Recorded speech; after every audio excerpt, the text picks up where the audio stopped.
క్రీస్తు అందరికీ ప్రభు అని అన్నారు కానీ ఏ ఒక్క వర్గానికి ప్రభువు కాదు, ప్రపంచం అంతటికీ ఆయన ప్రభువే. Everybody, no caste and creed, ప్రతి వాళ్ళకి ఆయన ప్రభువే అని తెలియజెప్పబడింది. అవునా కాదా? Praise the lord.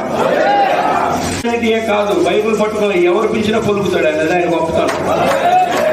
మరి నాకే పలుకుతున్నాడు అంటే మరి అందరికీ పలుకుతాడు. ఎలా పిలుచుకోవాలి, ఎలా పలకాలి అనేది ఒకటి ఆలోచన. అది ఇది నాకు అక్కర్లేదయ్యా, నువ్వు నాతో ఉంటే చాలు అనుకుంటే చాలు. మనం వచ్చి కూర్చుంటే అయ్యే పరిగెడతాయి మన దగ్గర. మనం అడగాల్సిన పని లేదు, మనతో ఉంచుకోవాలి మనం. కాబట్టి నేను ఒకటే చెప్తా, అందరికంటే మీరు ఎంతో అదృష్టవంతులు పుట్టుకతోనే. ఎందుకనంటే భగవంతుడు మీకు ఆ పరలోకం చేరడానికి నేనే మార్గము, నేనే సత్యము, నేనే జీవము అని చెబుతూ ఇది ఒక్కటి మీకు అందించాడు. పరిశుద్ధాత్మని మీ మధ్యలో పెట్టి వెళ్ళిపోయాడు, మనందరి మధ్యలో పెట్టి వెళ్ళిపోయాడు.